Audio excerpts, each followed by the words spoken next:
To find us, go to facebook.com/greatsra.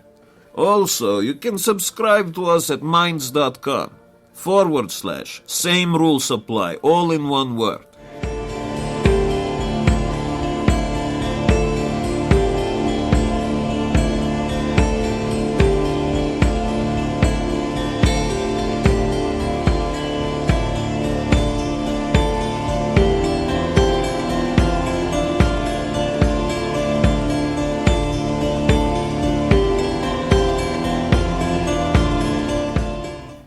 So, Jim, do you believe in anything that we refer to as soul?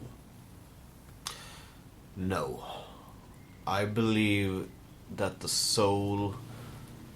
word soul is just a concept for the things that make us human. I think it's sort of an umbrella word. An umbrella term? An umbrella term that covers a lot of shit. I have no sort of actually thought in no belief in anything supernatural actually when it comes to the human being. I don't think we succeed into a life, so to speak, after death. I don't think it's a larger realm anywhere. I do know it's some strange shit out there. I've seen some strange shit myself, but I haven't come to a conclusion where there have to be a soul for it to be strange shit. Only lack of an explanation. I see what you mean. The reason that I ask is because I've been giving this a lot of fucking thought lately. Just what is a soul and... Well, never mind. What? Was this super big wasp flying up from the window and just going down again? Well, good thing it didn't come in. No, you see, what I think think that we have the explanation for what soul actually is. Oh. The Russians, the fucking crazy Russians, they did an experiment just to see if there was any sort of, genetic memory being passed down from generation to generation. Because it makes sense, because animals are afraid of the same things, they know what the predators are and so forth. Yes. So they took rats and they put them in a cage. And the floor of the cage was able to electrocute these rats. Mm-hmm. But before they electrocuted the rats, every time they sprayed in a citrus scent into the cage, and then they got the shock. So every time they felt the smell of citrus, yes, they panicked because they were shocked. Their children went through a childhood with no electric shocks related to it. And every time they felt the smell of citrus, they panicked. Yes. And I think that this is sort of my way of trying to rationalize and bring into something tangible what soul actually is. Basically inheritance. Yes, inheritance, genetic inheritance. Because you have to remember that we are the final spearhead of our genetic line, our specific genetic line. We are the furthest. Yeah. And we carry with us genetic memory. We don't have to think about breathing because someone did that way back then when. We don't have to think about, we have to swallow down our saliva because when our species got saliva, it became a habit. Yeah, and, girls... Sorry. No, it was just one of those dirty jokes with a hint. I see. You should always complete the dirty jokes. No, but anyway, and this leads me kind of sort of directly into one of the topics that I wanted to discuss with you. Yes, but just on the first inheritance thing, you do breed traits with. I don't think the rats or mice or whatever it was with the kids. I don't think it was 100%. I haven't seen the study. Of course, it's never 100%, but the reaction was tangible. It was scientifically relevant. Sure, because you have the same thing in like dog breeds and shit. I, for myself, have always a man of surprises. I had about 50 rabbits. You had about 50 rabbits. Yes, I've eaten some of them. Yeah. So I for cooking rabbits. Meat rabbits. Yeah, and I had one. She was so domesticated or tame, or I don't know how to express it, that she was able to roam free in the garden. And you only had this dog hatch door. Yeah, hatch door. Yeah, a dog door. To her, and she was like going in and out by herself. And, you only locked the hatch at night so the fox wouldn't get her. And she was the happiest rabbit ever. She was just for breeding. You didn't eat her? I didn't eat her. And she always had this really nice rabbit links. Rabbit links. Children. The small rabbits, baby rabbits. Yeah, she always had baby rabbits. Thank you. I don't know if that's the scientific. She always had these wonderful baby rabbits that always were calm and delicious. Yeah, delicious and easy to handle. But then one day she had an unplanned litter. Some horny wild rabbits in the neighborhood found her. When she was out roaming in the garden, someone found her. I see. And those baby rabbits never were as domesticated. Yeah, they didn't have a good temper. They were always scared and always jumpy and always. I don't know if you know that, but when rabbits sense fear, they stomp with the back feet, or they want to show that they're bigger or badder than you or something like that. They always do it like that. And these baby rabbits always did that because the mama the mama rabbit survived because she came from heritage of calm, nice rabbits, and the father had survived because he came from a long line of fucking scared and jumpy animals. Yeah. No, that's the thing. So, yeah. Speaking of such things, I was riding with a friend. This was in California.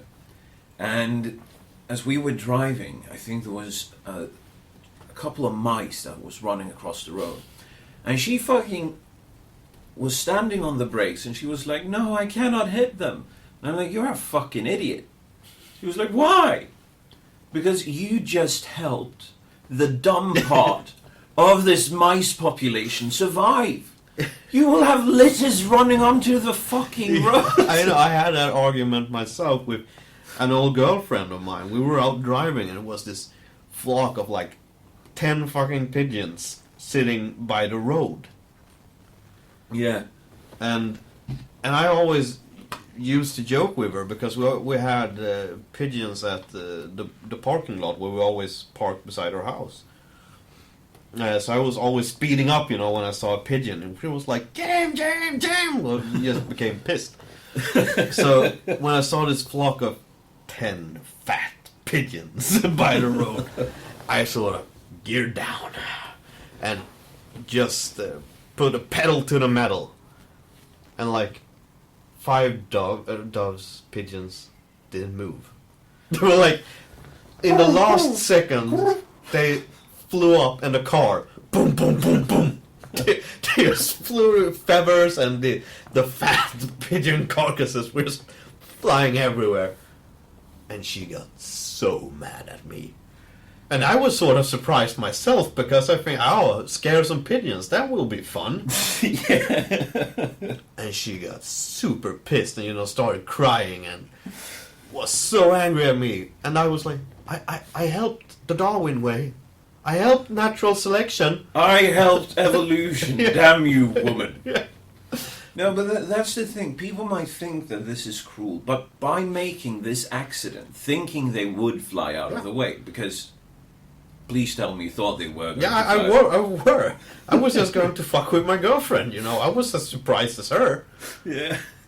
I mean, in that way, Yeah.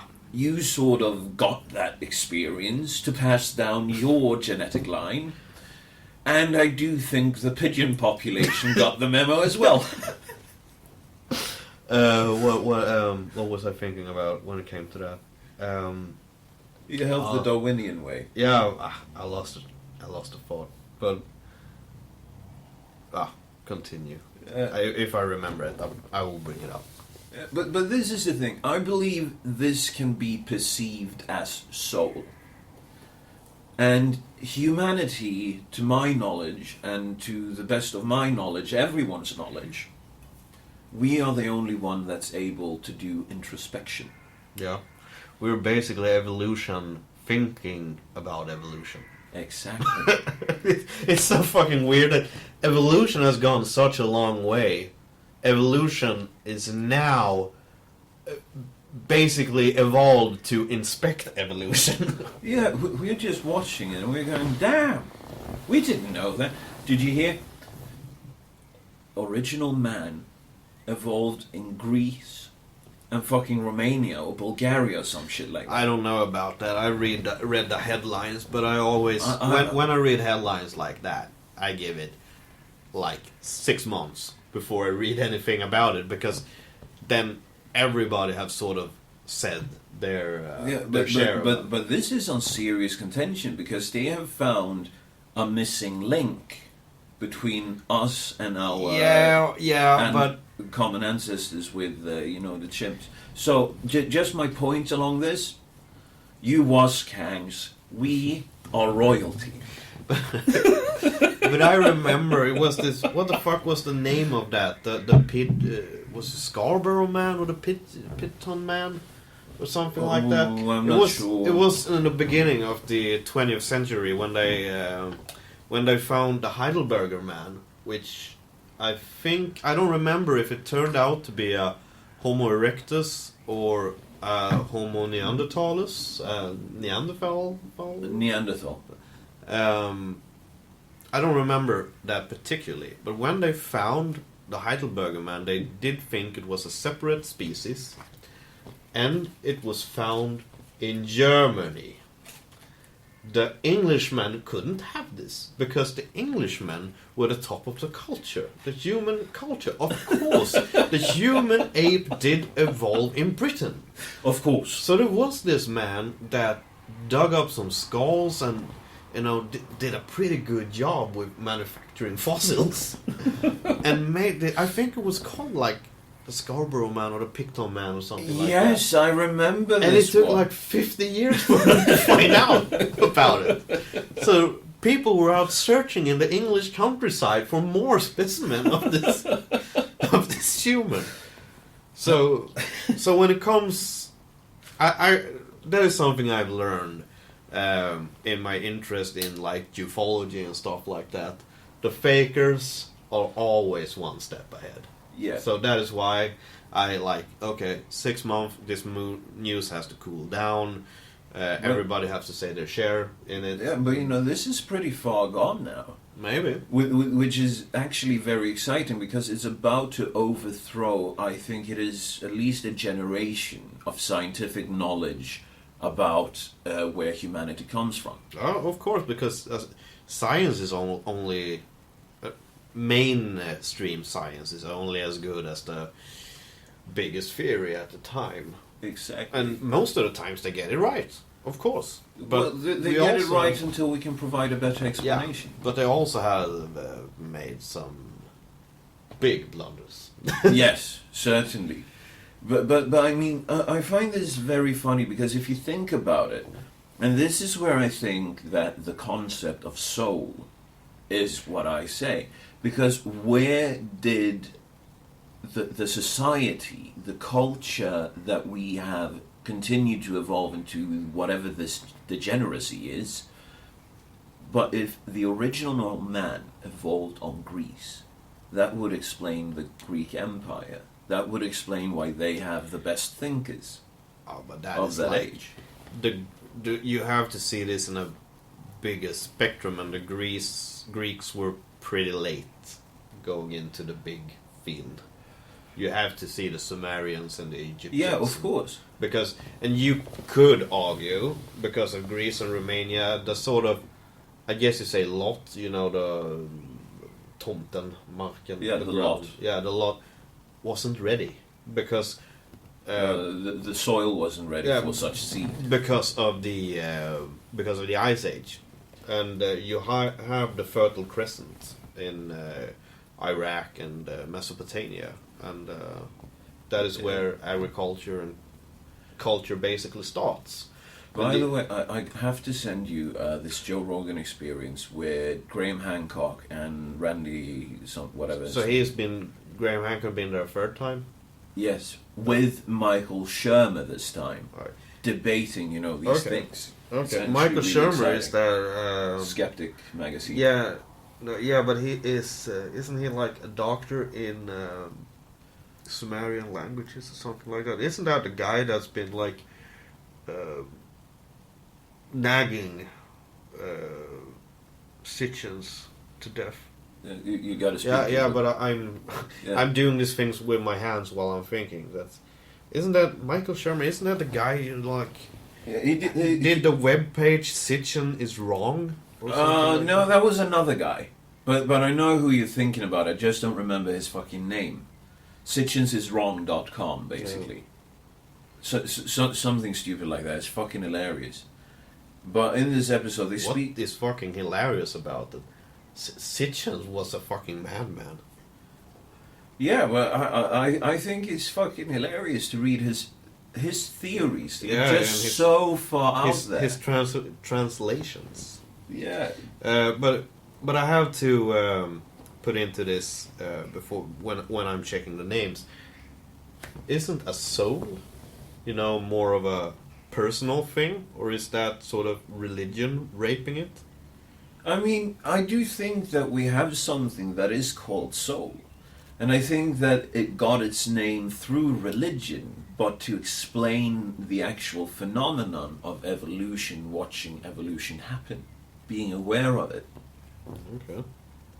I mean, this is stupid. Mike Heiser. Is the guy with Is the the- Sitchins. yeah. Sitchins is wrong. So I was wrong. Now I'm going to look up Michael Shermer. Yeah. But basically, they have to tie in, the ancient civilization argument that must have existed, in my opinion, based on the evidence that I've been able to observe and gotten explained to me. Sure, many of them might be wrong, but I think that it is a valid theory, because that would explain loads of religious stories. Yeah, and that would have been. I know Michael Shermer is. Yeah. But yeah, sure, it would be amazing with this ancient civilization and shit like that. But I don't need the ancient civilization in my life. I am meaningless again. But the thing is about this ancient civilization is that sure, I know some news about in Africa they found thousands of year old gold mine, extraordinary old gold mine. But the thing is with humanity that we are fucking predators. We devour raw materials like nothing. Team humanity. Yeah, but the thing is, sort of when we arrived to Alaska in like the 19th century, there were big chunks of raw copper lying on the ground if there would have been humanity there before, humanity would have picked it up. Or else it might be the remnants. No, of the former. chemistry of raw copper and chemistry of handled copper is very, very different. But is it if it's ground to pieces by glacial ice? But it wasn't in pieces. It was big fucking nuggets lying around there. Yeah, that they might have used in construction. Ah, fuck you. No, fuck you. No, I'm fucking serious. Yeah, I know you are, and that is the sad thing about it. No, because copper don't work that way. It's not just going to lie about in big pieces. Someone has to dig it up, or there has to be something that happened. Have you ever been in the northern part of Sweden? Have you ever been in the northern part of Norway? Yes, but it's then not just you lying know, around. yes, it does. There's iron in every fucking rock you turn up there. Yes, that but lies it's not around. pure iron. No. Not like big fucking ingots or nuggets. Ingots. I Yeah, never ingots. heard that. I never heard that. Oh yeah, You need but to play more RPG games. I Jim. don't. I need to play more. Play. What the fuck is that shining thing? All work, no play makes Jack a dull boy. Yeah, something like that. No, but I mean, the thing is, I've walked in the mountains in Norway. Yeah, you I grew have. up You there. see the iron everywhere. But it's not Maybe- just lying about in huge chunks. You still have to do shit with the Yeah, rock you that have it's to stuck heat it in. up. But Yeah. but the thing is that raw materials, we excavate them. Now we've come to a point of human civilization where we have excavated shit for such an enormous, amount of time. an enormous amount of material that we now have to ground mountains into gravel to find. Isn't it fantastic, though? Yeah, it's amazing in that sense, but the thing is, it also makes civilization standing on fucking shaky legs. Because if technology falls, no one will ever be able to rise again. Because we have excavated the things that made our civilization able to rise the first time. So the global civilization, like when that Graham Hancock talks about, I think it does exist things in history that doesn't add up. But when it comes to that, the raw materials weren't missing, and it had to be a civilization built on fucking flintstones and wood. Or, think about this. The glacial ice. I don't remember the exact amount of meters, because we were taught this when I was in elementary school up in Norway. 3 kilometers. Were the heaviest ice sheets. Yeah, but I'm thinking about how many meters less water we had around the world. Oh, it was quite a bit. Right. But the thing, it thing doesn't is- help with the raw material shit. Yeah, but here's where I'm coming to. The land that we are on now, the I know. land that is above water now, Yeah. what was the mountains? Not all of it, because, No, of because course this not was all of it. undersea, because the northern part of Europe was also Yeah, but pushed down by the enormous weight of the ice, and that is why Sweden popped up during while the ice, and Sweden is still growing. Our country is growing like 1 square meter per year because of the heavy bounce of the ice going away. So that is actually quite cool. But what I want to come to is that there must have been so much coastline just lost completely. yeah, I know. And by this, you would have, the ice sheets running along with raw materials, filling in excavations that civilization might have done, leaving part the new where we are excavating for raw materials and shit like that. The question is, if the ice caps melt now, completely, and we have this huge flood that Al Gore is always talking about. That would spell disaster for our civilization. But the question is, of course it's going to freeze again, but what will happen when it freezes again, when we get a new ice age? I know everything is temporary in that sense, and yeah, I'm following you. But the thing that was a thing I always thought about when I was a child, actually. And that, by saying that, I don't mean that it's childish thoughts, because I think it's good, healthy thoughts, because it has always been this sort of, I guess you said, say, subliminal scare going around in Northern Europe that another ice age will come, and it's because of our winters. Yes, and the ice age will only come in like 10 years, because the ice sheets grew to that enormous glacial thing in like 10 years. It was just a really short time. It started to crawl down all over Europe.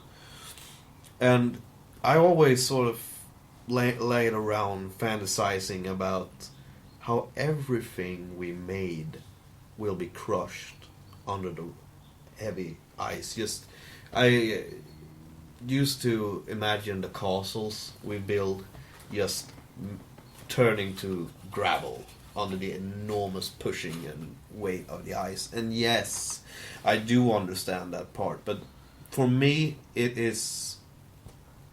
it comes to the raw materials. Yeah, but I mean, wouldn't it be a possibility that the raw material that we have digged up is pushed back down into the orifices that we have created, that it refills the earth, and then it lies dormant for millennia while there is another ice age, and you have new land that has never been, above sea level during our civilization. Sure, time. but you can measure age of rocks, and you can only find when they are created, but you cannot. No, you find can if go they've been down worked in with. no, but you go down in the dirt. You go down in the dirt and see when the earliest soil is there. You can This is why you need to listen to it. wait. You can take. Yeah, I will listen to it, and I would love Graham Hancock. Oh, he's so fucking sharp in this one because he gets angry a couple of times. Okay, but what I do like with him is his voice. I do love Graham Hancock's voice, and and that is why I have a more problem with like Anthony West. Anthony West isn't like the guy that is interesting to listen to. No, but his information. Yeah, though. sure, but he always tries to throw these unfunny punches about the quackademics. And I'm like, oh, for fuck's sake, man, you're almost 19 years old. I do understand why you are not funny anymore, but... And I think Anthony West he has more of an ego that Graham Hancock does. Graham may be a lot more socially skilled in covering it up. I don't know, but there's something humble about Graham Hancock that I always liked and made me interested in giving him time.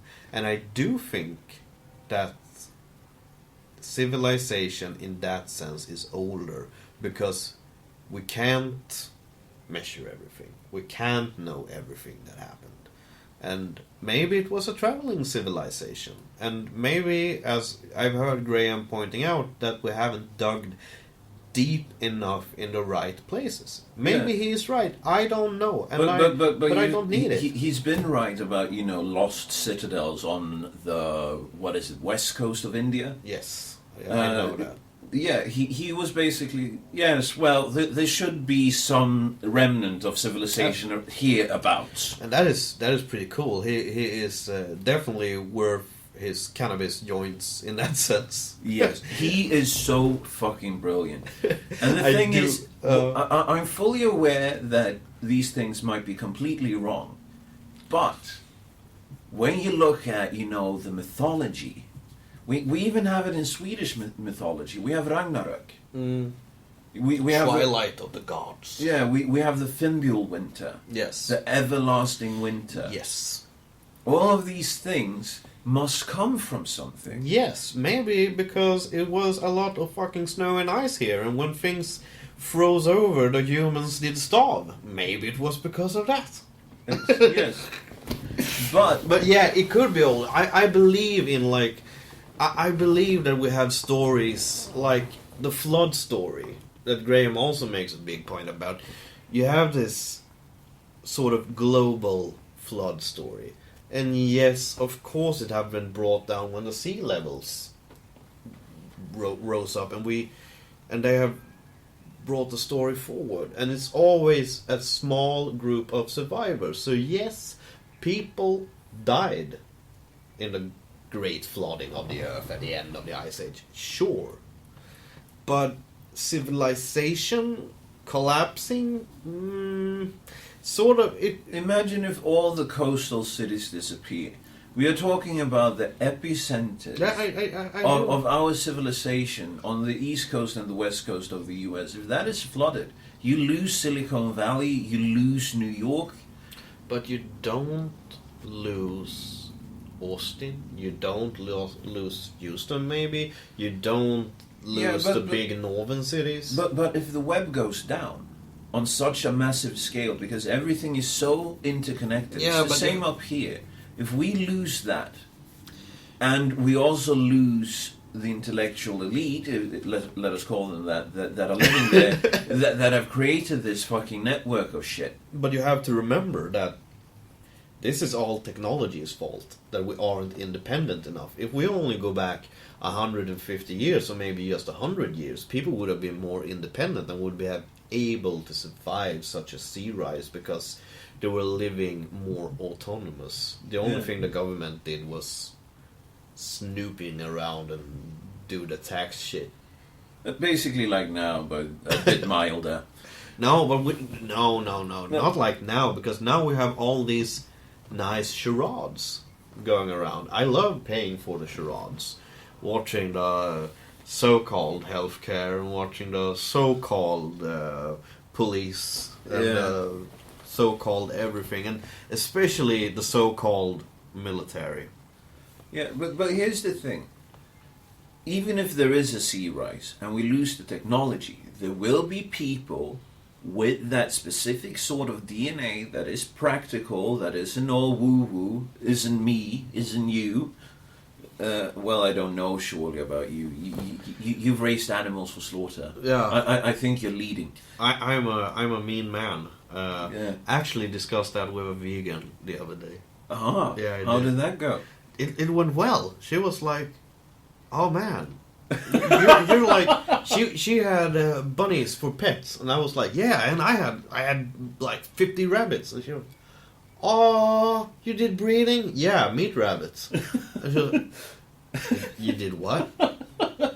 "Yeah, and also pigs and a couple of chickens and also turkey ones."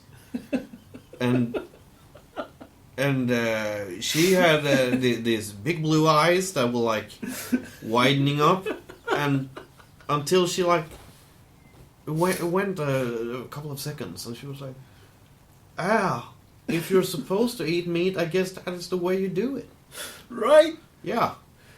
No. But she was like, she is very humble, but I didn't even know she was a vegan. So when I said this, because she was like, I'm because we were talking about diets and psychic health, mental health. All right. And because I said I become a lot less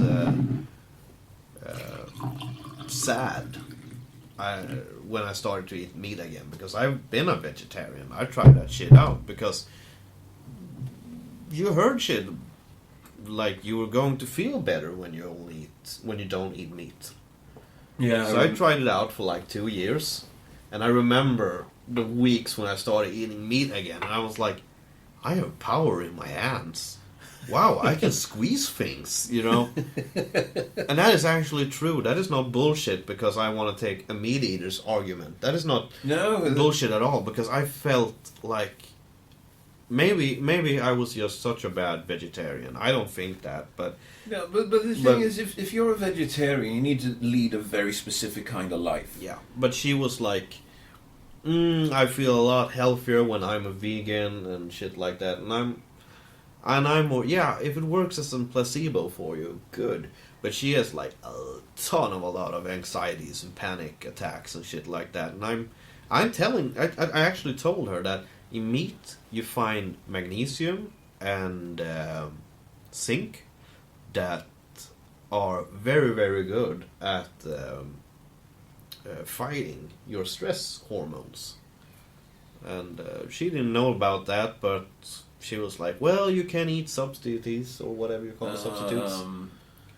Supplements. Supplements, thank you. To fill up with that. Yeah, but it's never as good as eating it in a diet. Exactly.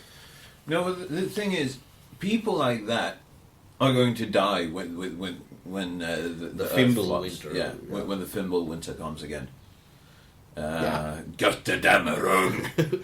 Yeah, maybe they will, but... People like you, I mean, I have too many fucking allergies. I need to have a very sort of specific diet. If I'm ever thrown out into the woods and they say, go ahead, fucking survive, and I don't have a rifle or anything like that, I'm fucked. Yeah. Because there's so little shit I can eat. But, I mean, all of this, I think this is the connection to soul. We have these memories, these feelings of certain things in us because our forefathers experienced it. I think our forefathers, just like now, the people that will survive are the simpletons, if you use that kind of word. People that would be considered simpletons. What the fuck does that mean? You know, not technically savage, they aren't fitting into modern society. They aren't, you know, the intelligentsia of the modern West. They are the people that live in rural areas that are outsiders. They don't really have jobs. They're willing to adapt. They've learned to struggle, I guess I say. The so-called working class. If you look at, you know, factory DNA. Yeah. You can put it like that. When you come to working class, it's a really interesting thing when it comes to mental health, because they've found out that, you know, you always had this view of depression being sort of the middle class sickness or the upper class sickness, and they were finding out that it was evenly distributed, even in the working class. But the working class just continued because they're like, well, I have this shitty life. They sort of rationalized the depression with how their life were, you know, like, I don't have money enough to pay the bills, of course I'm going to feel this way, and they never seek treatment for it. It's fucking simple. And that's the thing. That is why they're called simpletons, because they don't take the time, like you or I would, to sit down and think, why am I depressed? And ponder about it. I mean, you have to think about it. The only reason why this preconceived notion that only upper class and middle class people have depression comes from that it's only upper and middle class people that ponder upon it. Yeah, that have the time. No, shit, am I upper or middle class? I always thought myself as lesser. But the thing is that now we've been rambling on for like 35 up to 40 minutes. Yeah. And we were going to do an opening discussion about soul leading to sex robots. Yeah, but this is actually connected to it all. Yeah, because have you seen that D-turn you took? Yes. I was very aware that was going to happen. I don't do shit without planning it. Yeah, sure. Yeah, I've seen your life. Come on, I've cleaned this place. Yeah. You somewhat. You cleaned. I refurbished it. You cleaned. I moved the couch table. Yeah. The armchair. a big table, and I moved some mats around as well. I think that was rather productive. Yeah. No, but I mean, anyhow, this you can also connect this to sexuality, human sexuality. We have inherited it from the chimpanzees. No, the orang. The sexuality comes from the chimpanzees and the bonobos. Thank you. I thought it was the not the baboon, but the orangutan, the aggressive, the hyper aggressive. No, but we aren't related that to the orangutan. It's like the ordinary chimpanzee is pretty aggressive, Yeah. but the bonobo is Bonobo, the bonobo ape. is those guys that fucks each other to make solutions. Yeah, they're basically the non-aggressive sexual inheritance that we have. They do tend to rape each other. Yeah, all fucking ape animals do. You don't need to state the obvious. And they do have sex with their own children. And have you seen the Middle East? haven't that happened to you? No. How about your Uncle Roy? Don't you dare to talk about my Uncle Roy that way. Hashtag triggered. No, but I mean, you have that in all monkey species, and Yeah, we have this. It's like when you free up hands. When you do evolve to get hands, and you free them up, and you sort of can sit, lie down, stand up, whatever you do, they are in the vicinity of your crotch. You seem to evolve sexual obsessed beings. yes, It's so fucking strange. yeah, but Because but the connection here is you find this in sexuality. You find this in our soul, the way that I want to define it. yes, And the thing is, from this sexuality, we have laws, we have ethics that I also think is connected to the genetic memory. Because if you take sex, as in rape a person, somewhere most people instantly know that this is bad, because the person that you take it from is in pain, is in agony, and you know that the person that does it will most likely suffer heavy consequences one way or another. yeah, I always found that very interesting. And that is something that we are basically born with. Because I didn't need explanation for the first, I don't remember how old I was when Titanic was supposed to come out. It was like 96, 97. Yeah, about 9 or 10 years. Yeah.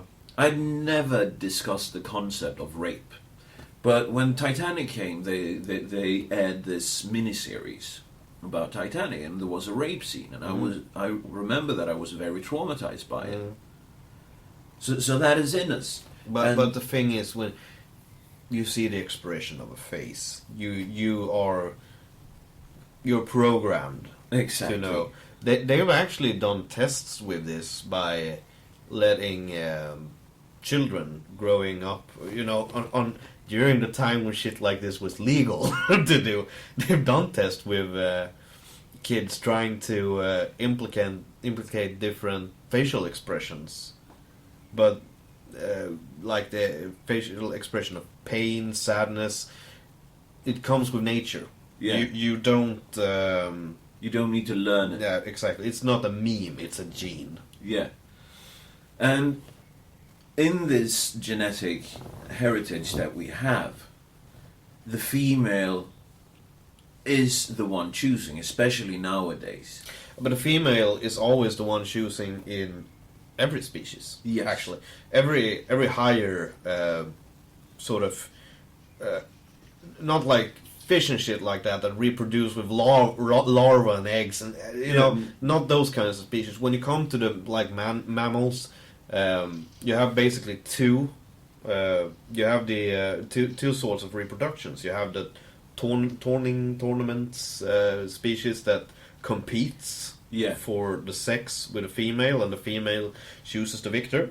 And you have the species like a lot of monkeys and shit when they choose their partner for life, and there the female choose the partner that has the best genes again for being a good monkey, being a good stay-home monkey, raising the kids. Because the thing is that childbearing is a consequence.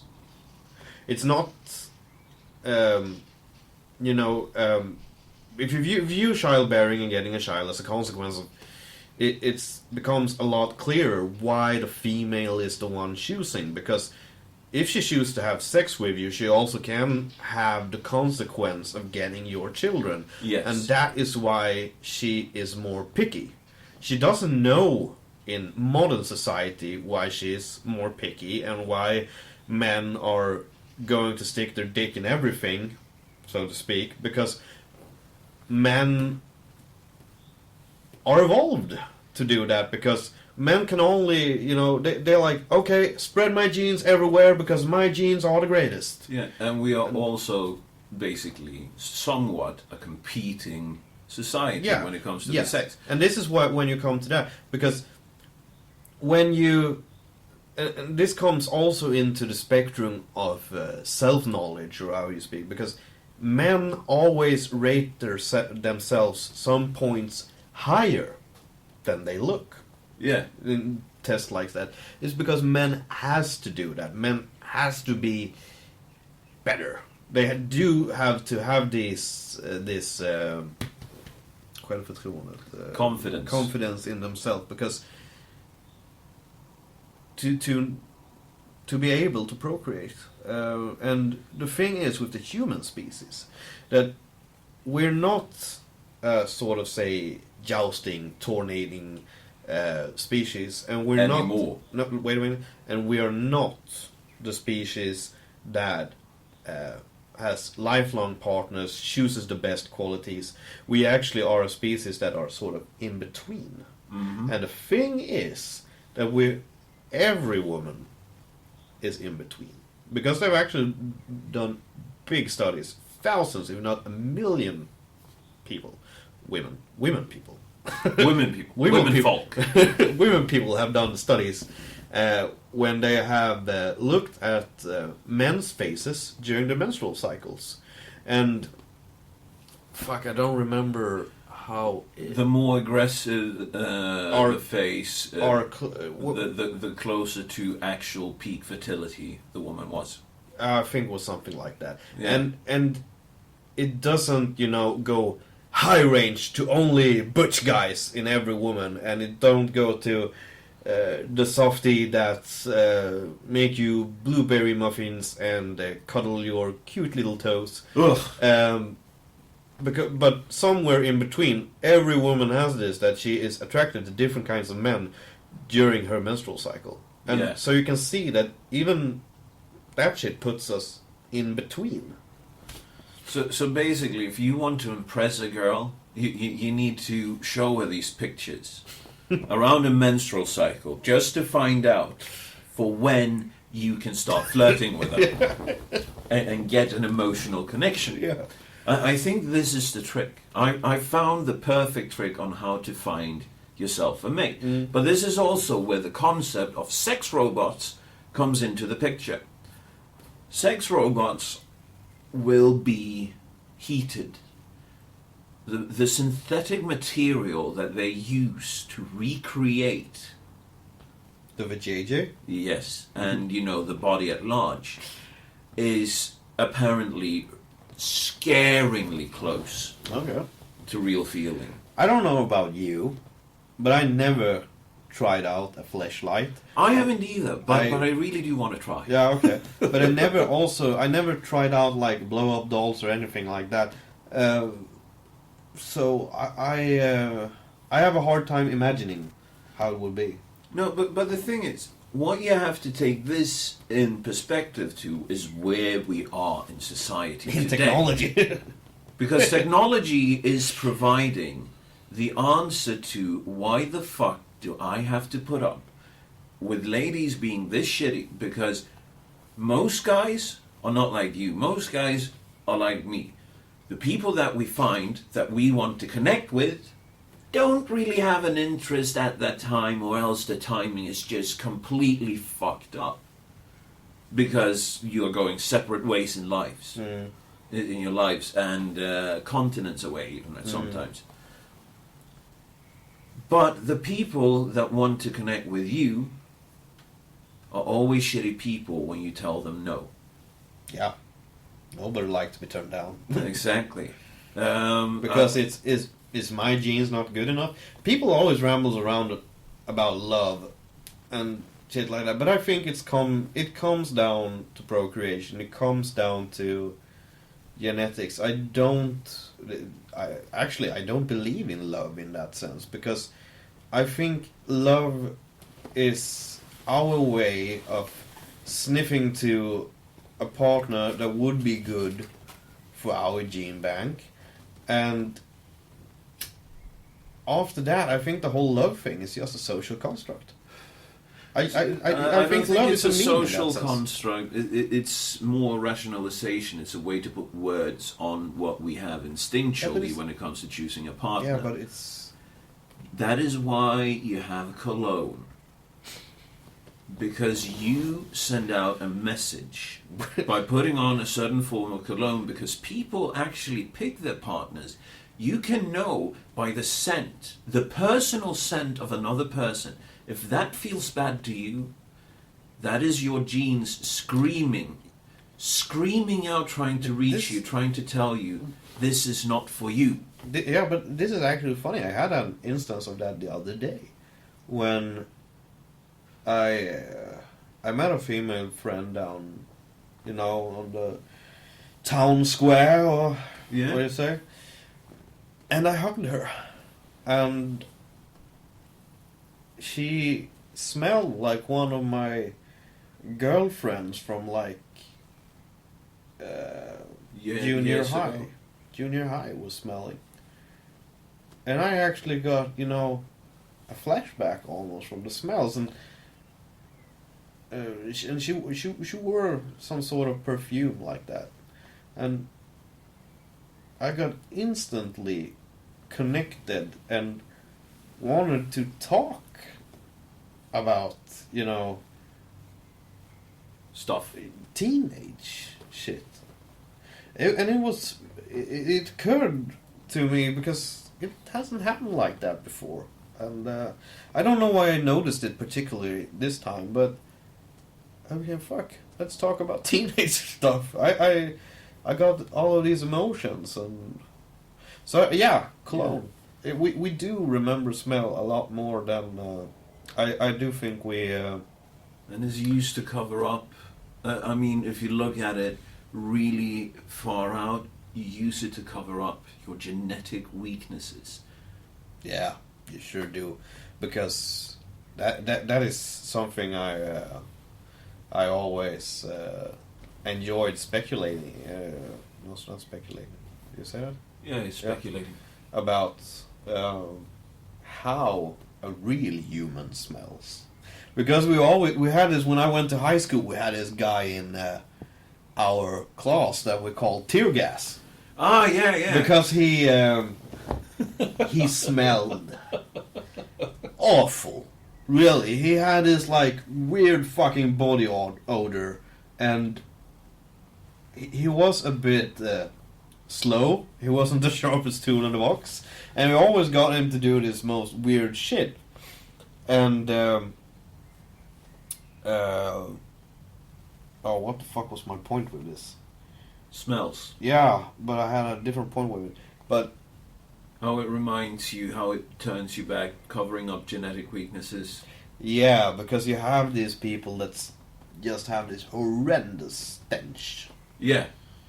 That they have this body odor, and I've heard about people like that before, yes, about how a real human smells. That is why I remember tear gas. And my father met him once, And my dad was like, "Whew, never having that guy in the car again." And but then it was like, you know, I was in high school and I put on cologne and you do shit like that, and he was like, why aren't you a real man like Tear Gas? Don't you want to smell like a man? That is how a man smells: blood, shit, and sweat. But the thing is here, I know who you're speaking about. We both know. Yeah. The thing is, you cannot put him up as a real human because he not in that sense, because he has issues that leads to him not taking care of his clothes and his personal hygiene very well. Oh, but it's in his genes. I met his parents and I met his kid brother. Exactly. We call that kid the dog. Because he was like, he had like the intellect of a dog. And sure, dogs are smart animals in that sense, but they are, and I remember... They're dogs. Yeah, they're dogs. And I remember they were feeding, because this kid was getting this real crazy fits, where he just got so fucking angry because he was lacking sugar. So they fed that kid with like fast macaronis, the pasta with like half of that shit is sugar. And they were putting sugar on the pasta. They put sugar on fucking mac? Yeah. And he was... This was what that kid was eating, because he was getting rage attacks when he didn't get the sugar. Oh, it was fucking amazing. That is fucking bottom of the genetic pile. I remember meeting this kid the first time because I was... I bought a new TV, so I asked Tear Gas if he wanted to buy my old, and he said, yeah, of course I do that. So I was going to deliver this to him, and I was like, calling the bell by the door, and they had this frosted glass or whatever you say by the door, and like from nowhere, just this thump against the glass. You know how it sounds, like boom. And I see two hands and a face like going that on the door, and he was open. He opened the door, and he said his small brother's name, like, quiet, go back to your room. It's like, and I think I said then, who was the dog, or something like that. And then the kid brother got his nickname also. So yeah, that gene pool is interesting. Yeah, but the thing is, here you have the malleable, male feminist sort of genetic material that will go in and be, the precious fucking ally.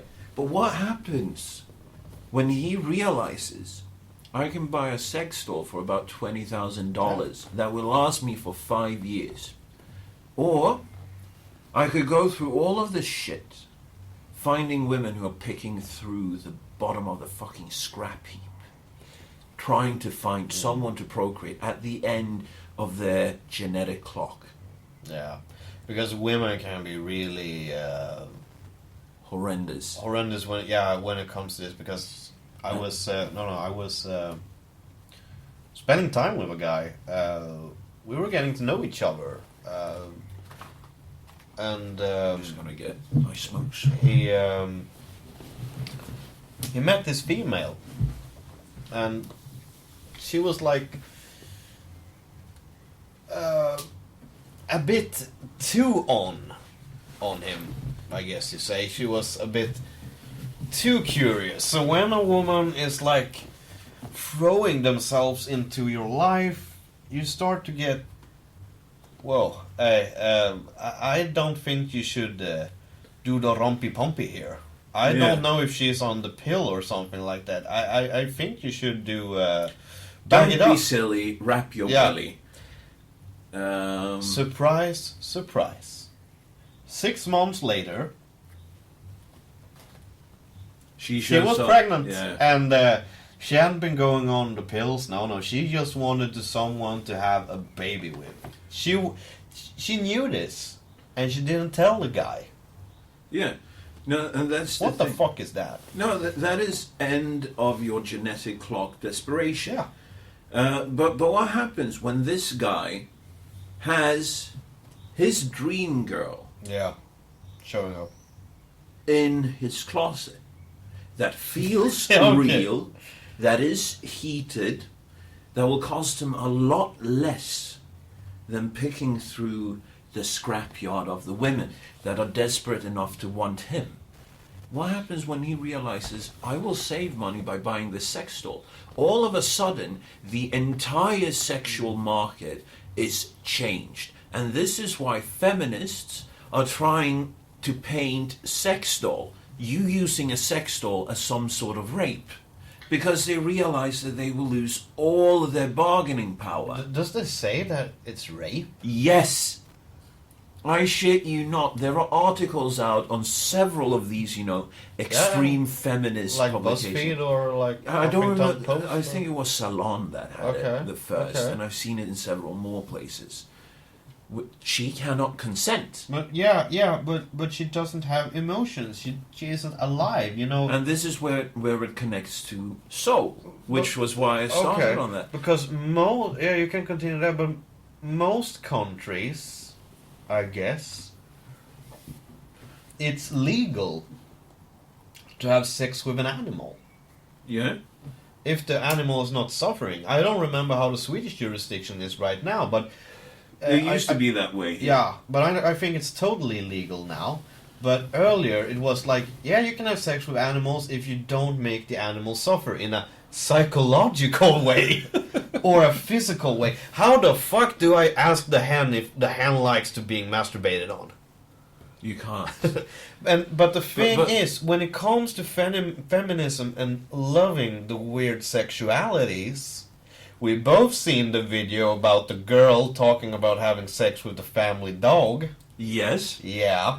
And that's the thing.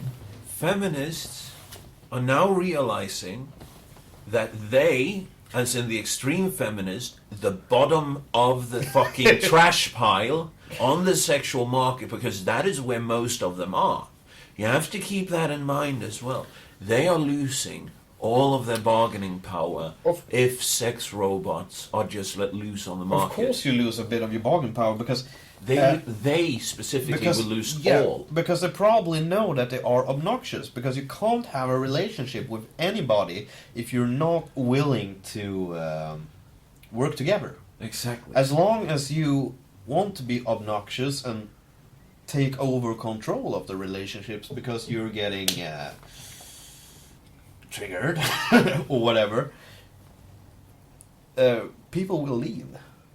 And I've had people in my life, friends, or I don't know if you should call it friends, but acquaintances that I have left because they were too demandable, because they wasn't able or willingly, I should say, Exchange. face me at the middle, or exchange suffering, I guess you say. Yeah, but Because, that is what why I really enjoy speaking with you and hanging out with you, is because I have an exchange with you. Yeah. You bring something to my life that, holy hell, this sounds gay as fuck.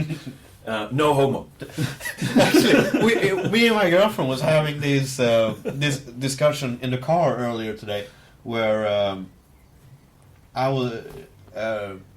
She said something. We were about to go shopping, and she was like, I don't know what it's called in English, but you have this in Sweden. We have this mini corn.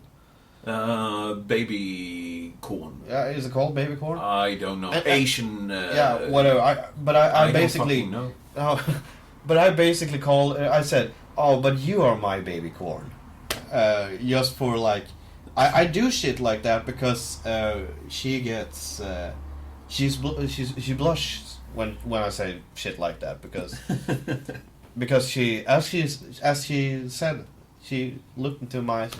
We're so fucking gay. Just like not liking it at all. She was like blushes. Oh, how cute! We're so fucking gay, Jim. Yeah, but here's the point. why I let it in Yeah. all the way through Seoul and why I had that entire thing. That 45-minute discussion. Yeah, which was actually great. I think Yeah, that it was going to be great. But the thing is, they know that they are obnoxious fucking cunts. And the only people they can get are people that used to be or still are very low on the sexual market value when it comes to men. The so-called beta males, I guess you're referring to. Yeah, the prime example would be, you remember our friend Linus, that he used to be fucking huge. Yeah, he was... He was fucking almost 400 pounds. Yeah, it was like the male... he was the male version of the ham-beast feminists, I guess. Yeah, the keep your hate, Triggy Puff. Oh, no, we shouldn't make fun of him in that way. But no, but he was fucking huge. Yeah, he was. He had a and really big weight issue. Yeah, and the thing is, his first girlfriend was also huge. She's gotten a lot healthier, and it actually came after she had a child. Okay. Yeah, you got something to live for, you know. Yeah, and she got just super healthy, and if it wasn't for the fact that she's a ginger, she would be attractive. Yeah.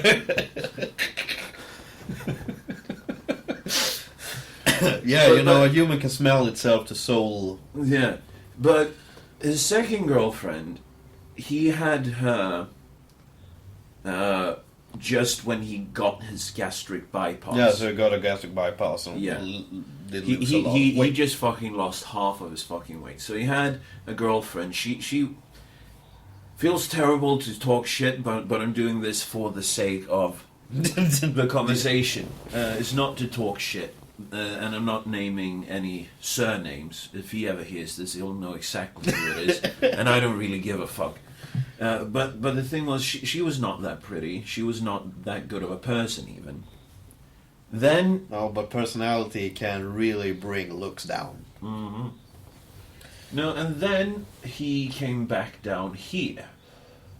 And he started dating his childhood crush. Mm-hmm. That was also hugely overweight. And for him, I know exactly what it was, because he basically told me, but he didn't tell me. You can put shit together by speaking with a person.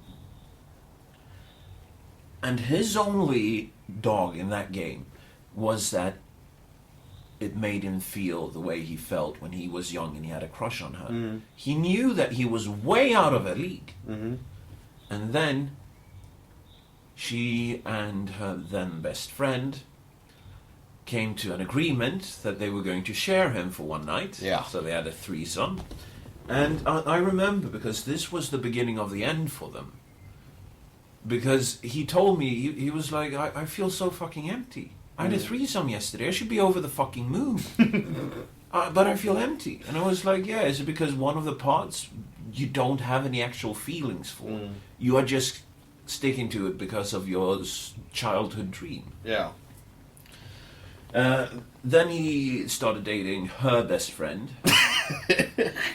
This is a fucking circus. But here's the thing. He went from being bottom of the fucking trash pile to really high up. Yeah, he's really good looking now. Yeah. And the thing is, he settled for a really manipulative, almost psychopathic human being. Because she manipulated him so that when I tried reaching out to him, when I was over in the US, this was like the first quarter when I was studying over there. I wrote him and I was like, I'm so sad that we don't have any contact. Mm. I'm over living the dream. I want to share some of this with you. Let's have a Skype call. I changed the bus, so the Wi-Fi went down for like 2 minutes. Yeah. And when I plugged up again, I had a message from her. And she was, yelling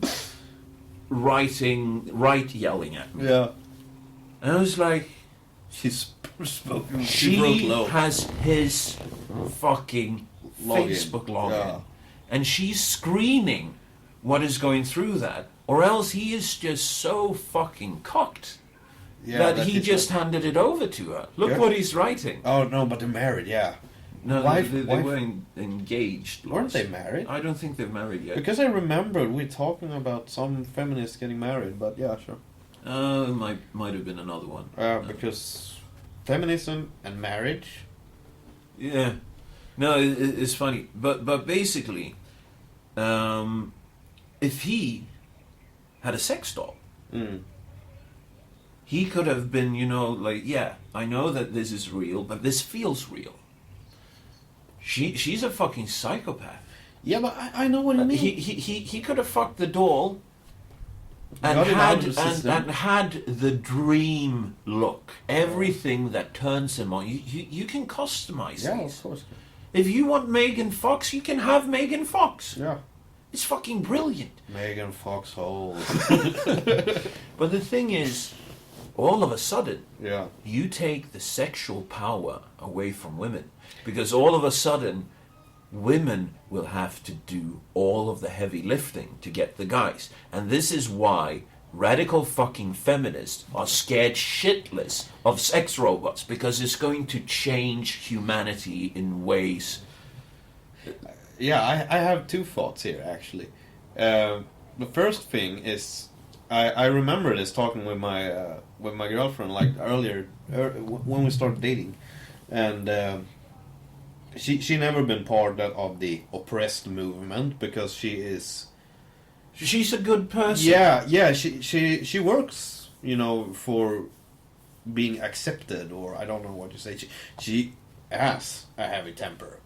Yeah, but the positives there outweigh the negatives. Yeah, but we were talking about that, and about female contra male privilege, and I asked her, and I said, honest with me, have you ever gone out to the club, and if you were not willing to pay for something, would you have drinks bought for you? Yeah, if you didn't want to pay, you would be able to get drinks. And she's like, yeah, I have paid for myself, yes, but would you be able to get a free night out just because of being a female? And she was like, yeah, I would be able. And I met girls like this, and I was invited to a party, and I tagged along, and it was... She claimed to know me. She claimed that we did used to play when we were kids. I don't recognize her at all, but... maybe one of those times when you met with a bunch of kids, yeah, maybe. But she was this ham beast. She was this... Proper. Huge woman. And she had... She was huge. She was huge, and I... With a Y. Yeah, and she... and my dad joked about it, actually, because I was talking about it weeks later. I was like, I met the weirdest fucking woman. And he said, and I described her looks, and it was like, man, if she would have gone up riding you and dropped a tit in your face, she had to... We fucking need to call the ambulance. and that was something like that. And we went out on the pub after that, and I could say that earlier tonight, I wasn't too comfortable. I didn't like the atmosphere. Yeah. And we went out to the pub, and she was like grabbing me, like, in a shirt, like, buy me a beer. And I was, why the fuck should I? Exactly. And she exploded that I was so mean. I wouldn't get anything with her if I didn't buy her drinks. And I was like, what the fuck didn't give you the upper hand here? Beer wench. She's a fucking beer wench. A wench is a wench, of course, of course. And I was like, I walked away because I was pretty rude to her, and told her off that this isn't the way this is going. I'm not interesting. I've been avoiding you the whole fucking night because you're obnoxious. And that didn't go. Whenever someone is obnoxious, well, used to be. Yeah. I don't party anymore. No, me neither. I can't stand alcohol. No, I can't stand people. Yeah, that as well, especially drunk people. I fucking hate drunk people. Yeah. But basically, well, I like some drunk people. But then you need to get them drunk in the right sort of setting. Yeah, I do. I do know what you're talking about. But when I was young, I used to just be obnoxious back. Yeah. And the thing is, it actually worked. I got laid because of that. Okay. I sort of regret doing it now, thinking about, some of these people. But you were on the top back then. Yes. But I'm like that. I don't know if I ever got laid because of that. Because I also got laid because I was depressed. I got, I was sort of known to people as the rude guy. I was always the rude guy. And that was not a good thing. But why? You've never been rude. No, because you're not stupid. Yeah, but when people are stupid against me, but you're not rude to them. You just put it on their level, and by putting it on their level, it sounds like you're ironic. I've been with you in these occasions. It sounds like you're making a joke at their expense. It's fucking hilarious, but you're not rude. I remember when there was somebody at my Facebook page that commented on something, and I was going to make a joke. And now when I have my girlfriend, when I make a little edgy joke, I ask her, can people take this the wrong way, because I'm not able to see it, because I'm just, I'm a funny guy, I got the most incredible joke ever. Yeah. And she just watches this and like, do you really need more enemies? Shit, I should get a girlfriend that I can screen all of my Facebook posts with. I mean, just the other day, I actually made a stance in Swedish. I haven't done that for any political party before. Taking a stance and stand for it in Sweden, in Swedish. But it was when I read about the fact that they are going to force every rich EU state to join up in the fucking Euro project by 2025.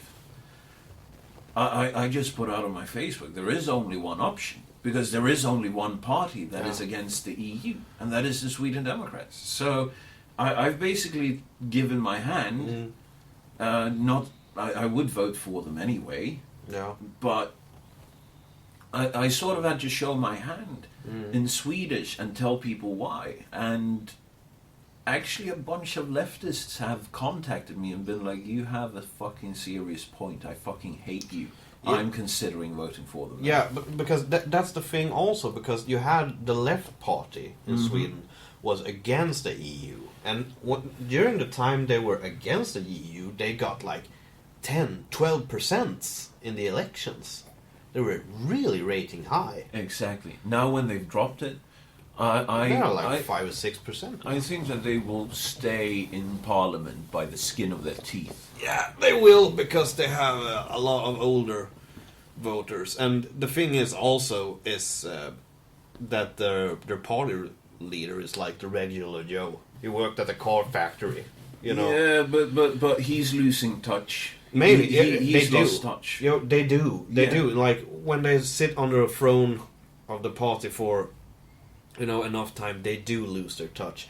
And I don't care what ideology you have, and that because which is why you touch. need term limits. Yeah, but of course. But that is why watching Tom Cruise. I know I'm doing a big, big connection here, but watching Tom Cruise join Scientology church is basically the same thing, because there he can join something that treats him the way he thinks he is, and that is like a prince. That is the thing when it comes to political parties. The leaders also, when they've been I can actually connect this to sex robots. Yeah, please do that later. But when you've been on the horse so long, you sort of start to expect people being a sort of way to you. Yeah. You sort of want to be the prince. Yeah, but not only that, I do think you have so many broiler politicians that have never worked an honest day's work in their life. They've been in unions, they've been through university, being part of the youth league of the they've party. probably never even been through a depression. Exactly. No, so basically, you have that structure that is integrated into basically every political party around the world, and that is an issue because they see it as a career. But that is not what democracy is supposed to be about. But this is connected to sex robots in the same way that the radical left, the radical feminists, they realized that they couldn't do an honest work and remain on top in the way that they do. No. And enforce the changes that they want to enforce. Which is why they infiltrated academics. Why they created these fucking bullshit degrees. Gender studies. Yeah, that is fucking sad.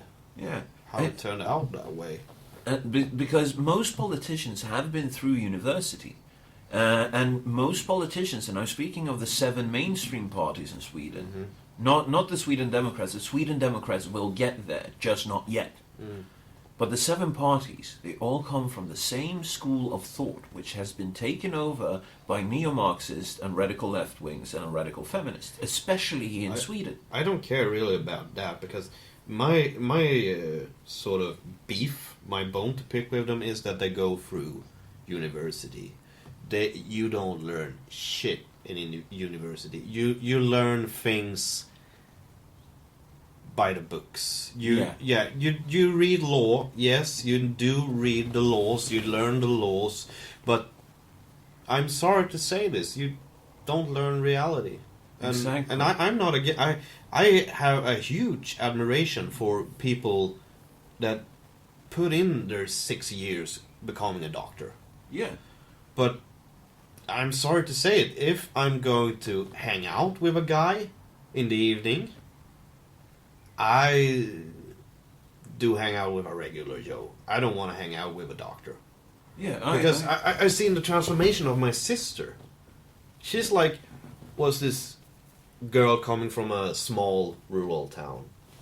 And, laughing at farts, smattering to the floor, like all people do. I thought, until she started studying economics and got a degree and a very fine education, but paid with it by becoming a really obnoxious person. And that's the thing. Because she is better. Yeah, but this is where you can connect it to sex robots. Because what happens when her boyfriend realized that I don't have to put up with this? I can hang out with the guys. I can watch my sports. I can go to the fucking pub. I can come home. I can get what I want from something that looks exactly like your sister. If that is his ideal girl. Yeah, I get what you're talking about. He doesn't have to put up with her obnoxiousness. No, but she is... this is where it becomes a threat to academia as well. Yeah, I do realize what you're saying. It is insane once you start picking it apart that way. Humanity, and especially men, can make so much ground, can win so much ground. I do remember the Futurama episode now, when they sort of downloads the sex... They have like sex robots, and they download all the fucking Lucy Liu's and... Margaret Thatcher, is it? No, it's some other strong female. No, it's some other strong female. I don't remember who it is now. But you can download the lookalike on a robot to, spend the night with. Yeah. And basically it fucks up the planet, but if I remember right. But, going back, my other thing that the sex robots got me thinking about was the South Park episode Erection Day, where Jimmy Vollmer has these erections, and Cartman, and he has a problem with them. He needs to get them off because he's going to do a stand-up show and don't want to have an erection on stage. Oh yeah, I remember that. Yeah, and Cartman goes up to him like, I'm going to teach you how to get laid. And Jimmy's like, you done that a lot? You've been laid a lot of times? A lot of times, Jimmy. 4,000 times or something like that. And they go out, and Cartman, speaks in Jimmy's ear by a microphone headset and telling him what to tell the ladies, because Jimmy found out you can't tell a woman that he needs to put his penis into her vagina because he needs to lose his erection. So Cartman pulls him through by, being a smooth talker, pulling the slow Cosby. Yeah.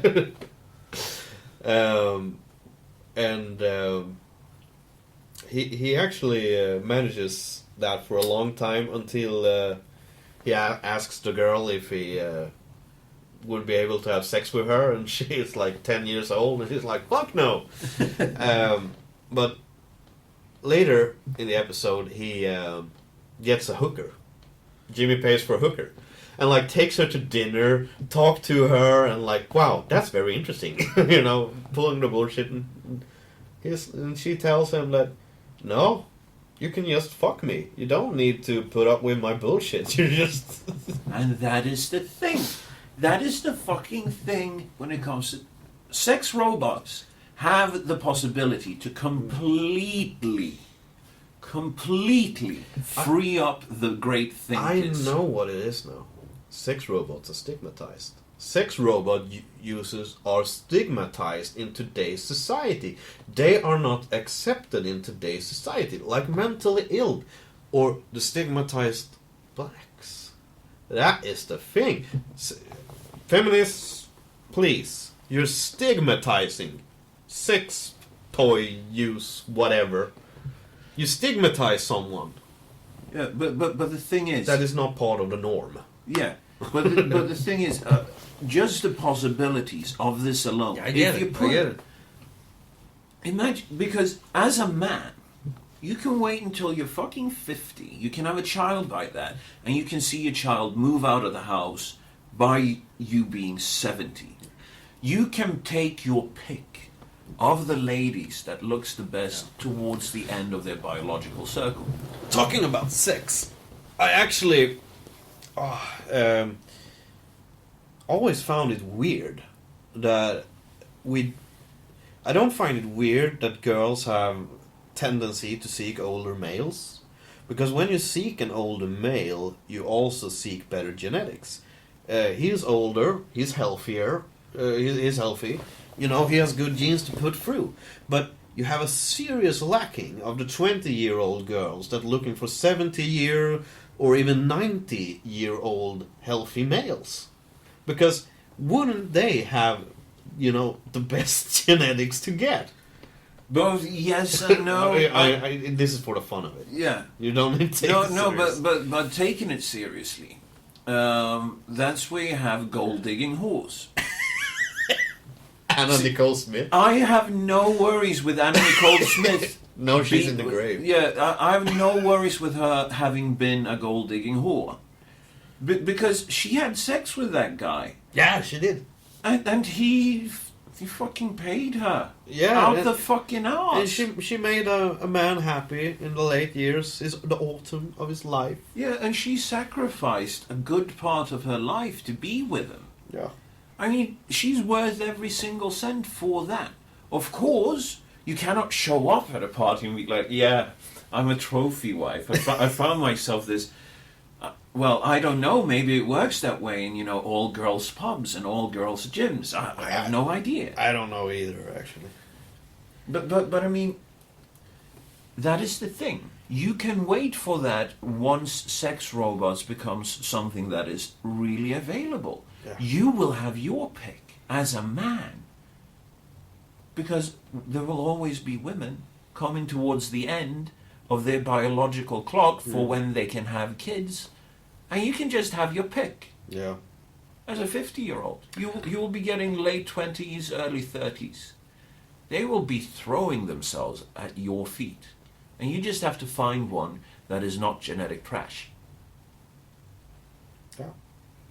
I like this conversation. It's fine. But I started thinking here when I start thinking about gold diggers, Yeah. I'm always thinking the name that comes to mind is always Oksana Grigorieva. Do you know what that I is? recognize the name, but I'm not entirely sure. Tell me about her. Oh, yes, Mel Gibson's wife. second wife. And it's like hilarious when they're like, "No, I'm not a gold digger." Like, come on. Like, No, but I love listening to those tapes. I never Big- listened to them. Dude, let's see here. It is basically the most honest human expression you have ever heard. Well, I'm going to find it. Yeah, please do. From everything, from the words that he uses to the crack of his voice. I even have to give up my Laker tickets. Let's see here, rant. Let's see. Wife. Here we go. Listen to this. Yeah, shit. listen. If it can only load. Come on. Yes. Stay on this phone and don't hang up on me. I have plenty of energy to drive over there. You understand me? And I will. So just fucking listen to me. Listen to my fucking ranting. Listen to what you do to me. I didn't do anything to you. A pain in the ass. You are ruining my life. You make my life so fucking difficult. Well, you know what? It's You'll be a woman that fucking supports me instead of a woman that sucks off me. And just fucking sucks me dry. And wants. This relationship if you're a good woman and you love me. I don't believe you anymore. what did you just Think say? of your bullshit. Has any relationship ever worked with you? No! This Listen is to me. what You marriage don't love leads to. me Because somebody who loves does not behave this way. Oh, I fuck do you. not. I Hang know on a I'm second. behaving like this because I know absolutely second. that you do not love me and you treat me One with no second, consideration. please. Can I I please love you speak? because I treated you with every kindness, No. every consideration. You rejected. You I'm will sorry. never be happy. Fuck you. Get the fuck away from me. He's a good Christian. But my daughter is important. All right? Now, you have one more chance. And I mean it. Now, fucking go if you want. But I will give you one more chance. You make me want to smoke. You fuck. But I mean, you hear, he's so on the edge, Yeah. and then he pulls back. But I will give you one more chance. I do love you. I mean, just imagine, sex dolls.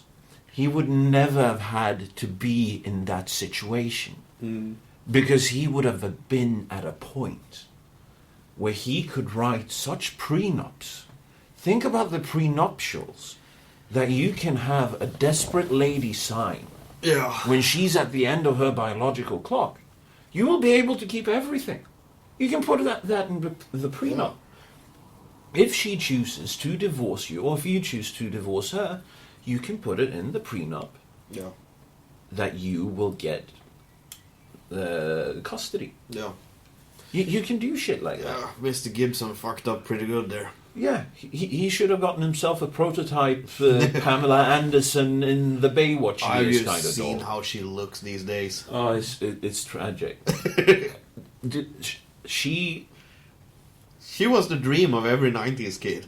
dude, I remember just from the intro. Some people stay. Watching her Yeah, boobs Baywatch.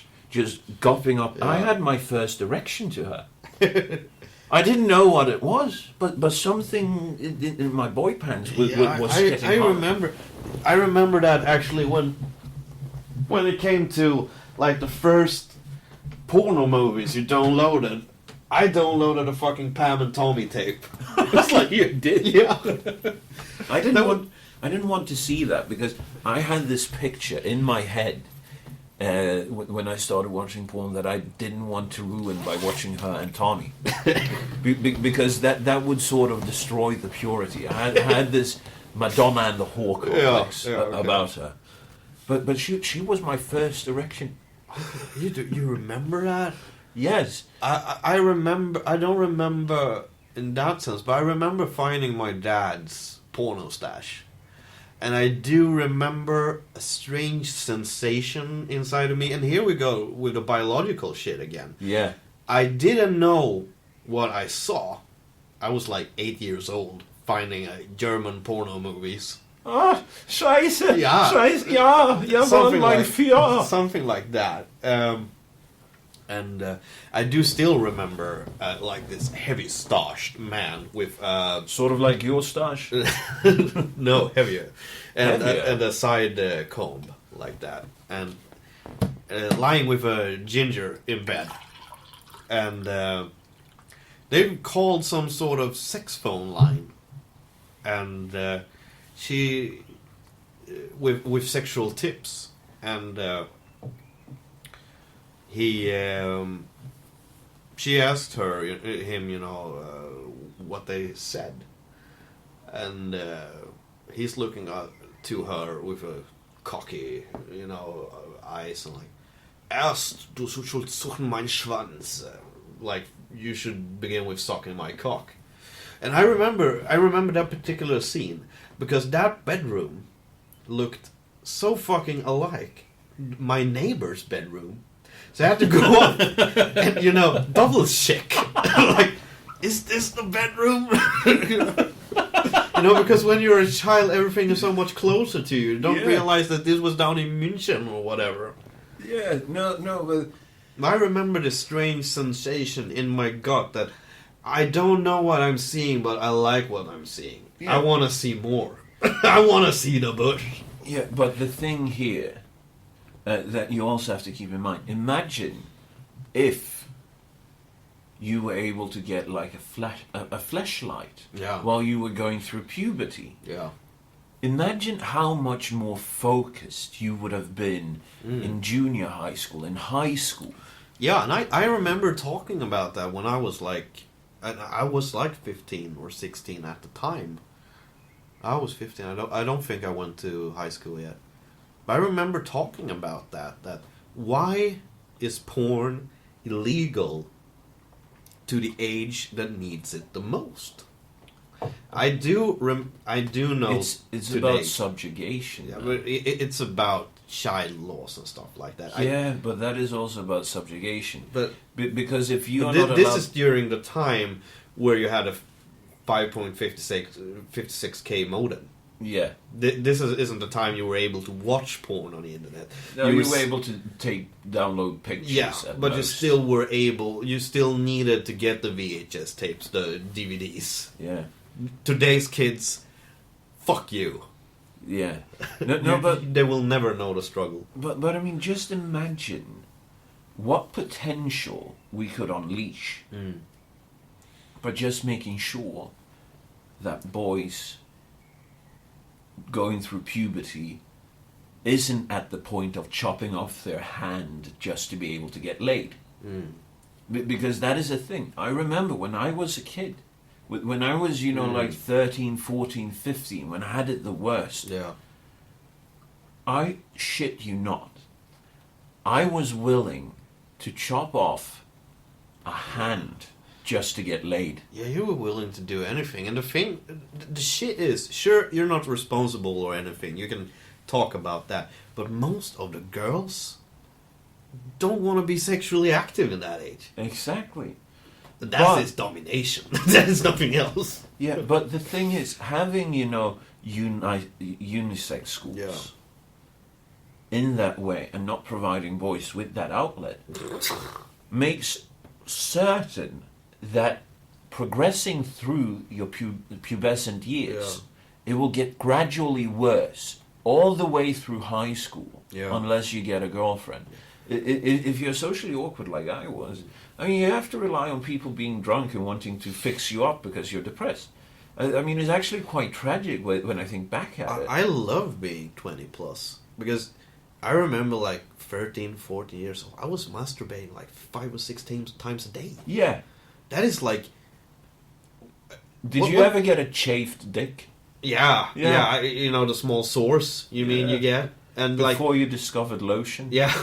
And you needed still to masturbate, but it didn't hurt as fuck to masturbate. And I still remember the feeling of, you know, the sore, the crunches you get on the sores. Yeah. Oh. But you still fucking did it. Yeah, you still did it because you needed to. Yeah. And that is the thing. If you give boys something that takes that away, that incessant need, imagine what potential you could unleash. Yeah, sure. I can say like this. I've had many disagreements with my parents. But what I'm fucking grateful for is that I never, ever was faced with, don't masturbate. Yeah. It's bad to masturbate. I am so happy I never needed to face that shit. And they were like, do what you want in your private room. We won't, you know, we won't get our noses wet. We don't care. We'll knock. If you have a problem, you come to us. When I turned 15, I was given a pack of condoms, and I stole a pack of smokes, and the rest is history. I'm still a smoker. You're still a smoker, and you still haven't used the condoms. Yeah. Oh, well, I actually used them. You got the talk? You got the sex talk? I got the sex talk, but I used them with myself. I never had the sex talk. I never got it. My dad handled me a porno movie. Actually, yeah, really. He handled me this 80s porno movie with Nina Hartley. She's still active in the business. I'm not sure that everyone to find... You do know who she is. You have to. I'm not sure. Yeah, find me a picture. Yeah, I will. But because I do remember that still, because I still have the videotape in my basement. It is this... it's called Falcon Breasts. You know, like a parody of the 80s TV series. Yeah, I know who she is. Yeah, you know the parody of the TV series Falcon Crest that went on in the 80s. Yeah, he gave that to me. And it had belonged to my grandfather, actually, on my mother's side. Fucking hell. Yeah, and I remember still when my grandma was alive, my other grandmother on my father's side actually asked her, but what did you think about, you know, him watching that? And she said the immortal words, why should I care? I got lucky afterwards. And this comes from my, you know, male grandma and male grandfather that was heavy. Paternal. No, paternal. Yeah, paternal. Were heavily into going to the porno cinemas in the 70s. Oh. They would watch like, they've talked about this, they would watch like Deep Throat. They've seen Deep Throat at the movies. But something that I've never understood about that is how the fuck did they like have masturbation booth? Yeah, well, how did that work? I never asked about it because realizing they went as a couple, and I think actually was a thing. Most people went as a couple. You know, it was the free spirit time. Yeah, but I'm just thinking about, you know, the complications. Knowing women as I know women, which isn't all positive. I have some positives and some negatives. Yeah. But going out of the negative aspect of relationships and being like, oh, why do you get turned on by her? Am I not enough? Yeah. You know, that thing. How the fuck did I get through that? I think it... I've been with both sort of women. I've been with the porn negative women, and I've been with the porn positive women. And my girlfriend now, she says she's porn positive, and she simply says that I know who you go to bed with.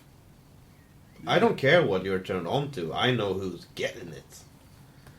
And I think that is the healthy thing, because I know she is turned on by loads of shit that I can't provide. She loves long, you know, tall, blonde men with long hair. Do you see that here? I look like a fucking Slav with It's dark nothing hair. wrong with being Slav. Nothing wrong with being Slav at all. But I don't look Nordic at all. I do look like a fucking Polak, and that is... I don't know what I look like. you look more Nordic than I look Nordic. Yeah, you look Nordic. I'm of the proper blood. Yeah, you're off. You are the dream. I am the genetic royalty. Yeah, you're the genetic jackpot. I was kings. I never were. But that is actually a thing. I've done some... I don't know what you call it in English, but... släktforskning. Fuck. Fucking looking up my heritage, looking up my... heritage research or yeah, something. I've done like that. And my mother's sides are all like Swedes until this part of Sweden were Danish. They like lived here in the vicinity of where we live now for like 500 years. And I go to my dad's side where my dark Slavic shit comes from. And like we went back to my grandfather's grandfather. Yeah. And no more. It was like his... He just pops out of nowhere. Yeah, and probably reading up to it and searching history, a lot of gypsies and I don't know if you use gypsy if you know what I mean when I use it. Yeah, but I know what you mean. Yeah, and they call it them Tartars. Yeah, dark-haired, robust people, dark-looking people. What's the film called about them? They have the Irish ones as well. That is basically the same thing. There was a film with Brad Pitt, Snatch. Did you see Snatch? He's like a street boxer. Okay. I I never seen a Guy Ritchie movie. I think it is Guy Ritchie. Right? I'm not entirely sure. I could do a who cares? Yeah. But basically Esmeralda in The Hunchback of Notre Dame. So that kind of gypsy. Yeah, so they went around on the countryside and this housemaid. They fucked a maid? Yeah, she was probably willing. I know how my grandfather's side is. So she was probably willing. And a child was made. I think this is why Stephen Sondheim wrote the musical song "Everybody Ought to Have a Maid." Yeah. But we've done some of the heritage research. We have some people coming from... yeah, but you are fucking blue-blooded. I'm like small-time farmers. The best one, the highest one I found in my line was a pupil of a shoemaker. And a soilier during the Nordic War in the 1700s. That is like the high points. Everybody else, small-time farmer, homestead farmer. We had loads of hard workers, but they came from like Germany, parts of France. Okay. The right parts of France. The Gaelic part of France. No, yeah. the Celtic, sorry. Then Swedes, and then on my father's side, it's basically Norwegian through and through. Norwegian, from the time they climb out of the caves. Basically, I mean, my dad did some sort of heritage research back there, and it was basically all Norway. As far back as registration he could find. Yeah, and that's the problem. Sweden is a real great land doing this in, because we needed soiliers very early in the 30 Years' War. So they started to do all these lists about people they could get out of the country. Every 10th male should get into the army. Yeah. And that is why they made this list so early on. Yeah. No, so I mean, I do know that my grandfather grew up with maids and nannies and shit like that. Yeah. That my grandfather's mother was a poet. No. But here is the wild card for us. Because she was born out of wedlock. Mm. Her mother was a traveling actor in northern Sweden over to Finland. to Finland, northern Finland, Yeah. the Karelian part. Yeah. And they got sent this huge grand piano Yeah. from a Russian family. But they never took the name because she kept that secret. Okay. And she took that secret to the grave. So, we don't really know, but it might be some Russian actor that was over in Finland at that time. Yeah, but this needs to be, you know, this needs to be before 1917. Yeah, Yeah, because then it was a part of Russia. Yeah. So that isn't hard to imagine at all. No, so I mean, there is probably some sort of Slav in here. No. But most of what is traceable is just Swedes. You should do a Norwegians. DNA test. I've actually been onto it. It costs. Yeah, A bit, but but- they take patent on any genetic irregularity that you have. As soon as you give them your DNA, they copyright that shit. Who the fuck cares? I care. I'm not giving away my genetic structure to a fucking corporation to Yeah. find out where all of my ancestors Yeah, originated from. you are such a graceful human being that needs to be replicated, and come on, let them use with, that with, shit. with my brain, Yeah, let my them- physique. Look at the length of Yeah, it. Look at the chin. Look at the nose. I've seen that bad posture for years. Yes, but I've gotten a better posture now. Yeah, that's because you're laying back on a sofa. No, but actually, I've got Yeah, a lot better posture. I know. I remember one time when we were by the ocean, and we were going to take a bathe. We're going to bath. To swim. Yeah, to take a swim. And I remember, and I was like, I thought I was pale and hairy and and had a bad posture. But I remember telling my wife that, you know, wow, that bad posture, you know. You Because said you- that behind my back. Yeah, I said it because by that time you basically had a vulture neck. Yeah.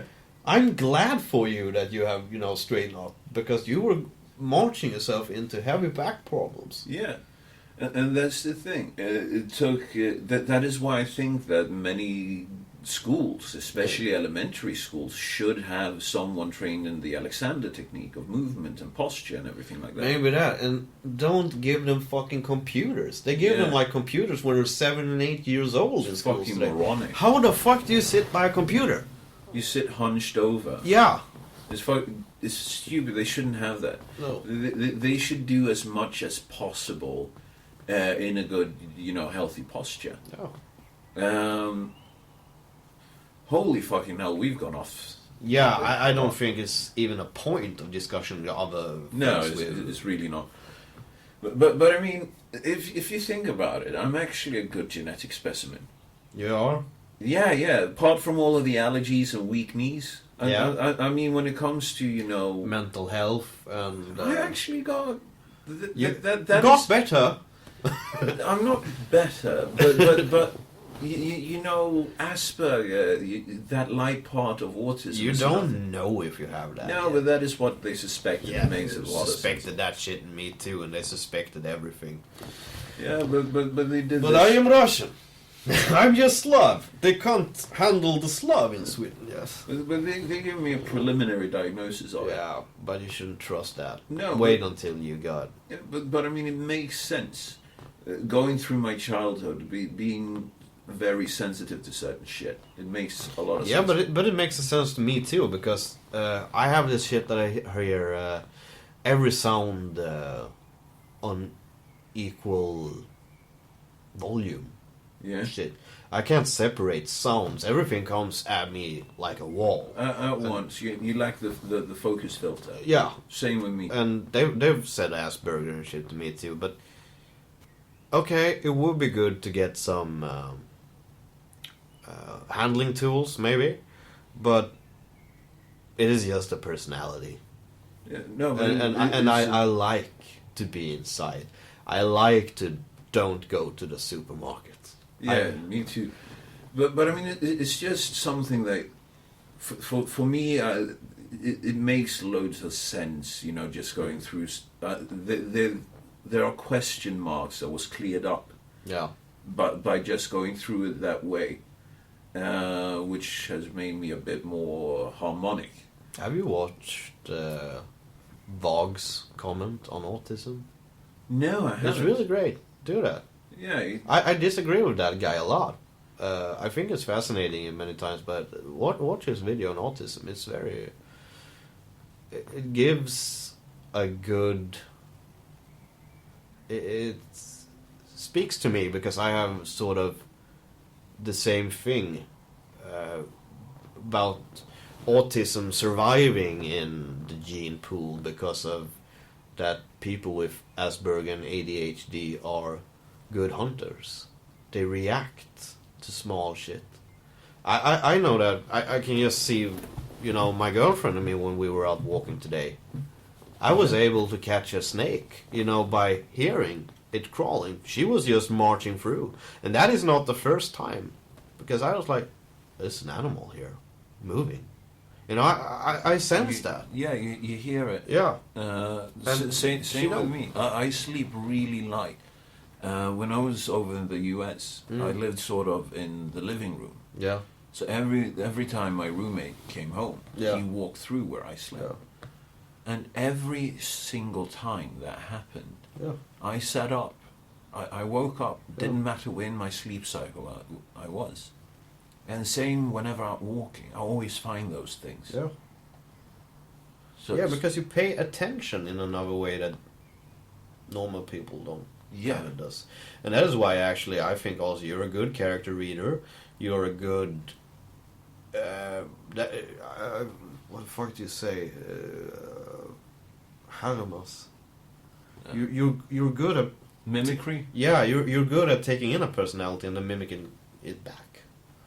And that is because I think you're able to pay attention on such a grade that most people don't do. That is actually quite interesting. Look into that, because I know we have to wrap it up tonight, because Yeah. I'm getting fucking hungry. Yeah, no, I hear you. I think this is a good length. We're just on 2 hours. Yeah, but you have to like cut the first 6 minutes of it, Yeah, but, because you it's know, just our randomizing. Yeah, but it's still good. Yeah, okay. Okay, Good. good, very good. Bye. Bye. To find us, go to facebook.com/GreatSRA. Also, you can subscribe to us at minds.com /same rules apply, all in one word.